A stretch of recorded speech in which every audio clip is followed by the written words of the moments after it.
Public life में होने का एक भारी दबाव होता है, एक ऐसी कीमत जो चुकानी पड़ती है। आज इसी को समझने की कोशिश करेंगे कॉमेडियन और स्ट्रीमर समय रैना से जुड़े कुछ हालिया विवादों के जरिए। चलिए शुरुआत करते हैं समय रैना के ही एक बहुत दमदार बयान से। उन्होंने कहा, मुझे लगा कि मैंने 99% कीटाणु मार दिए हैं। मुझे नहीं पता था कि बचा हुआ 1% एक महामारी बन जाएगा। देखिए, ये एक लाइन ना उनके सबसे बड़े संघर्ष की पूरी कहानी बयां कर देती है और हमें सीधे मुद्दे की जड़ तक ले जाती है।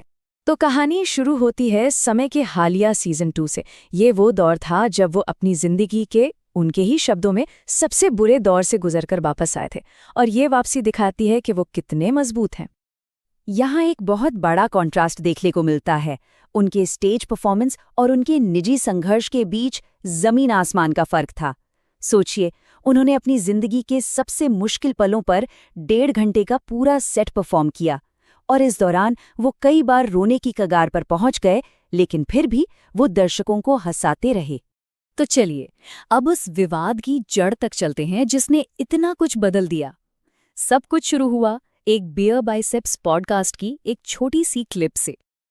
अब सवाल ये उठता है कि आखिर एक क्लिप ने इतना बड़ा तूफान कैसे खड़ा कर दिया। इसका जवाब कहीं ना कहीं उनके उसी महामारी वाले बयान से ही जुड़ा हुआ है।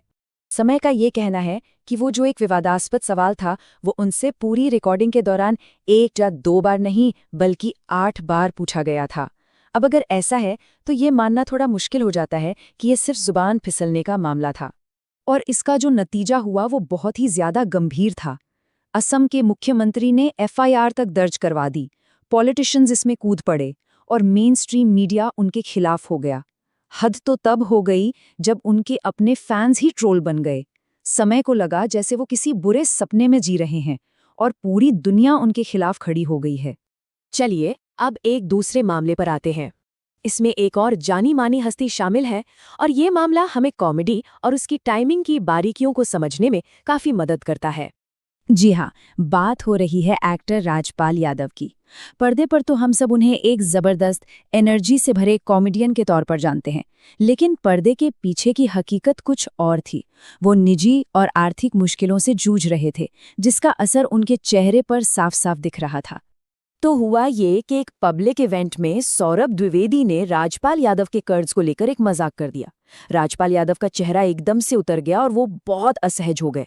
इसके बाद इंटरनेट पर सौरभ की बहुत ज्यादा आलोचना हुई, लेकिन इस सब के बावजूद राजपाल यादव ने खुद आगे आकर लोगों से अपील की कि सौरभ को नफरत भरे संदेश ना भेजें। ये वाकई उनके बड़े दिल को दिखाता है। ये दोनों ही घटनाएं, चाहे वो समय रैना की हों या राजपाल यादव की, हमें एक बड़े मुद्दे की तरफ ले जाती हैं। वो भारी और लगातार दबाव जो ऑनलाइन क्रिएटर्स और पब्लिक फिगर्स को झेलना पड़ता है।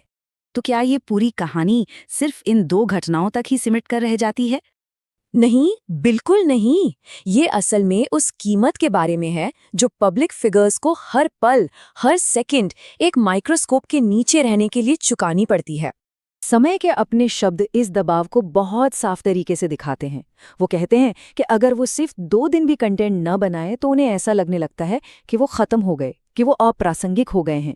ये लगातार कुछ न कुछ बनाने का एक बहुत गहरा अंदरूनी दबाव है।